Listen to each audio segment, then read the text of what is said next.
She only asked me to mow her lawn. But when I finished, what I saw waiting at her door changed everything. I was never the type to get nervous around neighbors.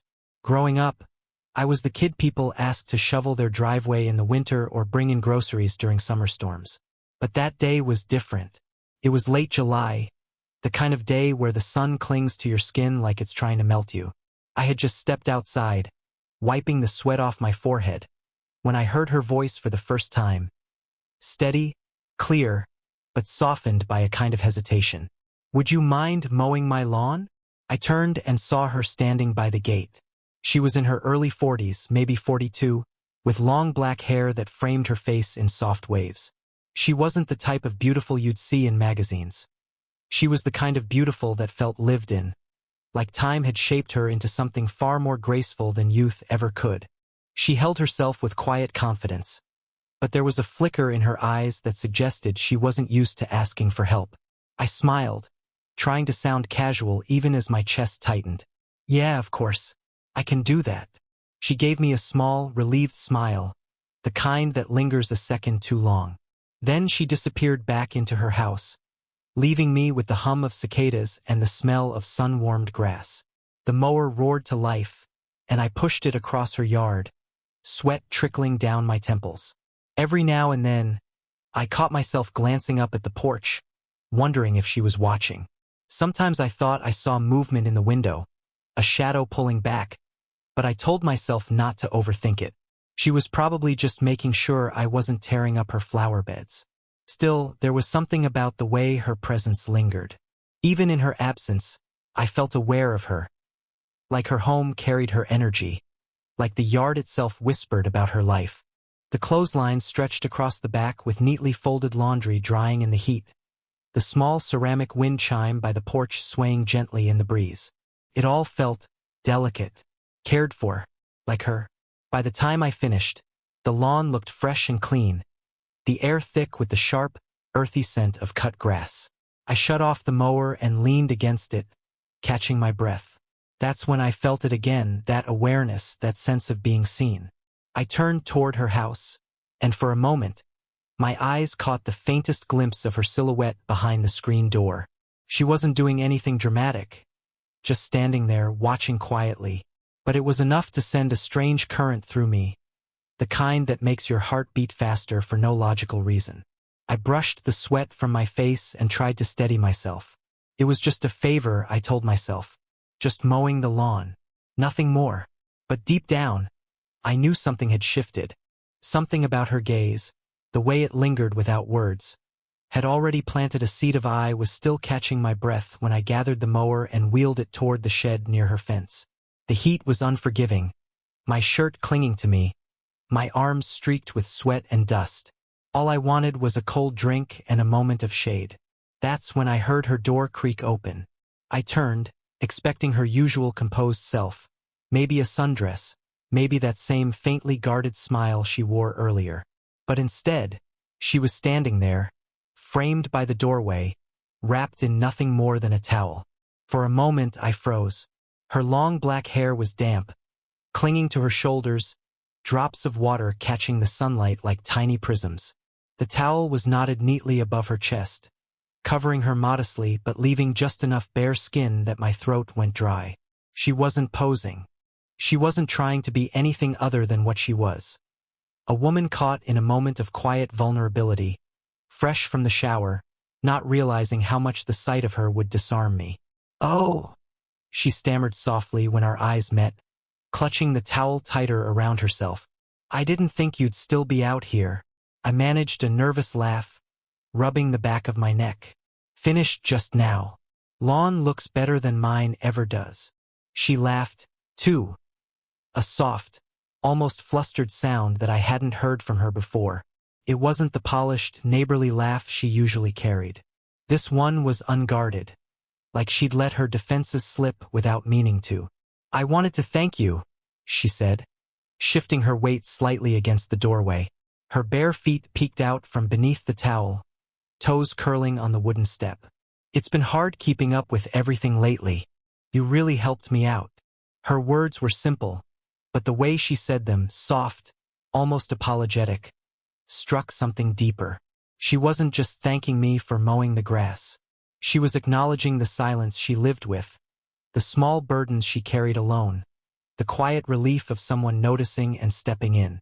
I wanted to tell her it was nothing, that I didn't mind, but the words caught in my throat. My chest tightened, not with nerves, but with something harder to name. So I just nodded, holding her gaze a little too long before glancing away. Anytime, really. The air between us thickened, filled with the hum of cicadas and the faint drip of water still falling from her hair. She shifted again, almost self-conscious, then offered me the kind of smile that didn't quite reach her eyes. I should get dressed, she murmured, her voice trailing like a half-finished thought. And just like that, she disappeared back into the house, leaving only the faint scent of soap drifting in the air where she had stood. I stood there for a long moment, mower forgotten, heart pounding in my chest. It was nothing more than a glimpse, a fleeting accident of timing. But it stayed with me. The way she looked, the way her guard slipped. The towel, the damp hair, the softness of her voice. It wasn't seduction. It was something quieter, something far more dangerous. It was the first time I realized how badly I wanted to know her. After that afternoon, things between us quietly shifted. She no longer felt like just the neighbor down the street. Instead, every encounter seemed to carry a thread of unspoken memory. That towel, her damp hair, the way her voice faltered when she realized I'd seen her like that. She began to ask for help more often. Not in a demanding way, never as if she expected it. It was always gentle, always with that careful pause in her voice, as though she was afraid she might be asking too much. "Could you help me carry these boxes from the garage?"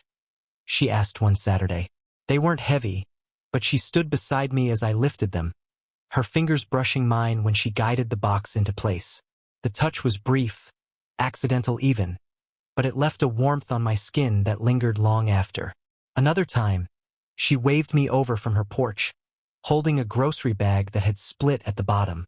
I ran over, catching the tumbling apples before they hit the ground. She laughed, and I caught something in her eyes, a spark that wasn't just amusement.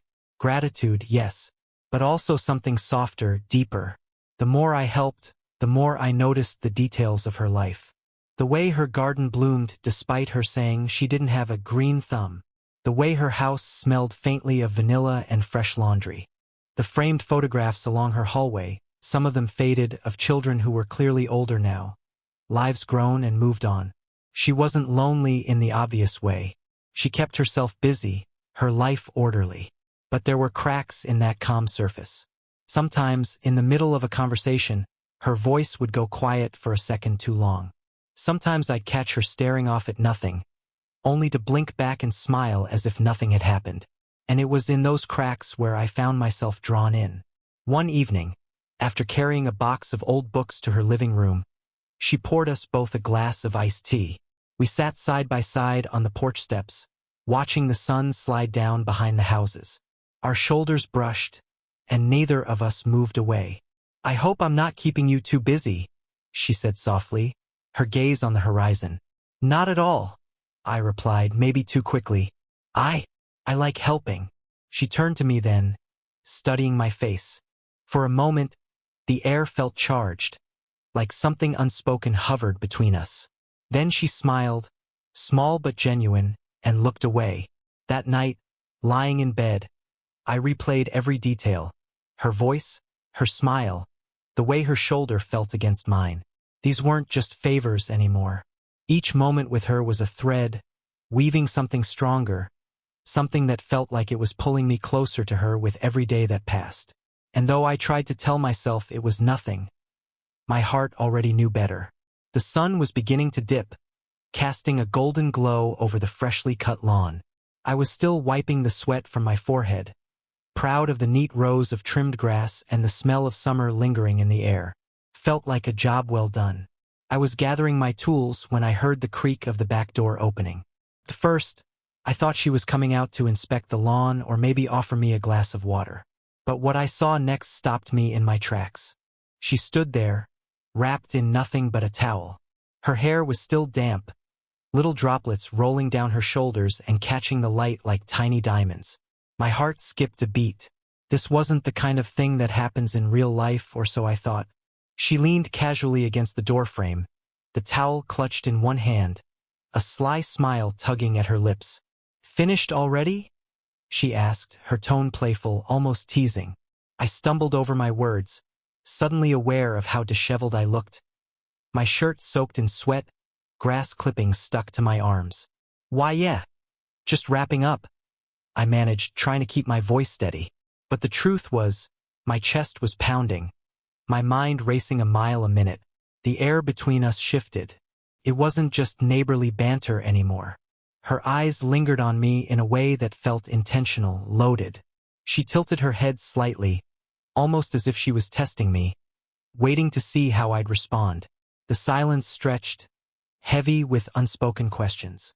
"Why don't you come inside?" she said softly, her voice carrying more weight than the simple invitation implied. For a second, I froze. My instincts screamed that this was a turning point.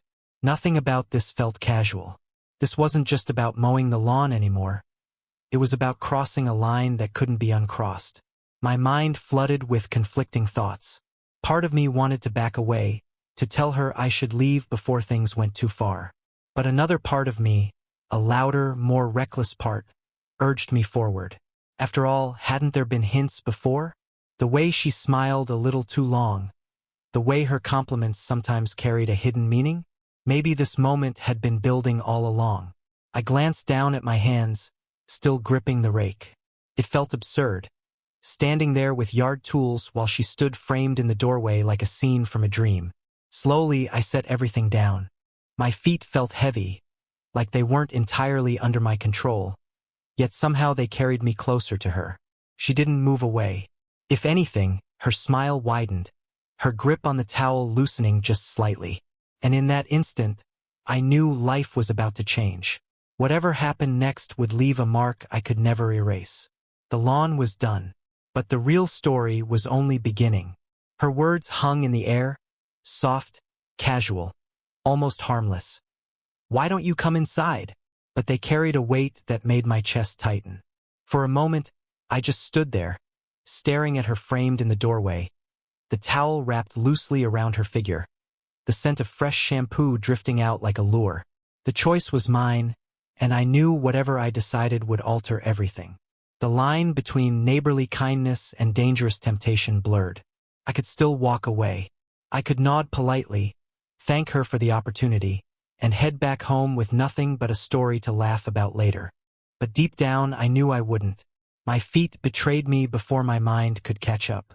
One step, then another, until the sound of the screen door shutting behind me sealed my decision. Inside, the air was cooler, filled with the faint hum of the air conditioner and the fragrance of lavender body wash that clung to her. She gestured toward the kitchen table. "Sit down, you must be tired," she said, adjusting the towel with a grace that felt intentional. I lowered myself into the chair, still feeling like I had stepped into the middle of a dream. My hands rested awkwardly on the table, trying to act natural, though my pulse was hammering in my ears. She moved toward the counter, pouring a glass of cold water. But even that simple act was different. Her movements slower, more deliberate, as if she knew I was watching and wanted me to. When she placed the glass in front of me, her fingers brushed mine ever so slightly. The spark was undeniable. "You did a good job with the lawn," she said, her voice low, her eyes lingering. "I've been needing some help around here for a while." It wasn't just gratitude in her tone. There was suggestion, a hidden meaning in her words that made the air between us thicken. I took a sip of water, trying to steady myself, but it only delayed the inevitable. "What kind of help?" I asked, my voice betraying a hint of nervousness. Her smile curved knowingly. She didn't answer right away, but in here everything was different. The rules had changed. She walked closer, every step deliberate, until she stood beside me. Her hand reached out, lightly grazing my shoulder. The towel shifted slightly, and I knew this moment was no longer about what she wanted. It was about whether I would let it happen. I had crossed the threshold. Now, there was no turning back. The silence between us was thick, almost unbearable. Her hand lingered on my shoulder, warm and steady, and I felt every nerve in my body sharpen with awareness. She was so close that I could hear the faint rhythm of her breathing, smell the clean scent of lavender still clinging to her skin. The towel slipped slightly at her collarbone, and though she caught it with a quick, graceful movement, the moment left me breathless. For a long time, neither of us spoke. It wasn't the absence of words. It was the weight of everything unsaid. My pulse was quick, almost frantic, but she looked calm, collected, like a woman who knew exactly what she was doing. Her eyes searched mine, lingering there, as if waiting for me to break first. Finally, she broke the silence.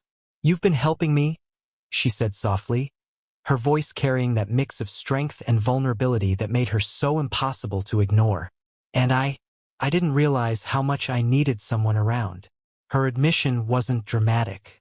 It wasn't the kind of confession meant for movies, but it struck me deeper than I expected. She wasn't just playing a game. She wasn't just tempting me. There was loneliness there, buried beneath her confidence, and it made her suddenly more human, more real. I swallowed hard. "You're not alone," I said before I could stop myself. My words came out low, steady, though inside I was unraveling. Her lips parted, almost in surprise, and then she smiled. It wasn't a playful smile this time. It was softer, almost sad. She moved her hand from my shoulder to my chest, pressing lightly, as if testing the steadiness of my heartbeat. My breath caught. "You say that," she whispered, "but you don't know what it's like to have a house this quiet, to wake up with no one beside you, to wonder if maybe you're too much for anyone to want anymore." Her words cut deeper than I expected. I had never thought of her as anything but strong, desirable, untouchable even. And yet here she was, standing in front of me, bearing her insecurities in the simplest, rawest way. Without thinking, I covered her hand with mine. Her skin was warm, trembling just slightly, betraying the vulnerability she usually hid. The contact made her inhale sharply, and for a second, she looked at me like she wasn't sure if this was real. "You're not too much," I said, my voice thick, heavy with the truth I hadn't realized until now. "If anything, you deserve more than you've had." Her eyes shimmered, not quite tears, but something close. Then, slowly, she leaned down, her forehead resting gently against mine. The towel rustled softly, her hair still damp brushing my cheek. I could feel the heat radiating off her, the steady rhythm of her breath mixing with mine. The world outside felt far away. The neat lawn, the quiet street, the ordinary routines of daily life. In here, there was only her, only me, and this fragile, powerful moment suspended between what we wanted and what we feared. The tension had reached its peak, and all it would take was one more step by either of us to change everything. Her forehead lingered against mine, and for a moment the entire world seemed to still. My hand stayed gently over hers, not pulling her closer, not pushing her away, just steady, as if grounding both of us in this fragile truth we'd stumbled into. The tension that had been building between us for hours, maybe even days, softened into something quieter, something far more intimate than either of us had expected. She drew in a slow breath, her lips brushing the air between us. "I don't know what I'm doing," she whispered. The words were hushed, not in defeat but in confession.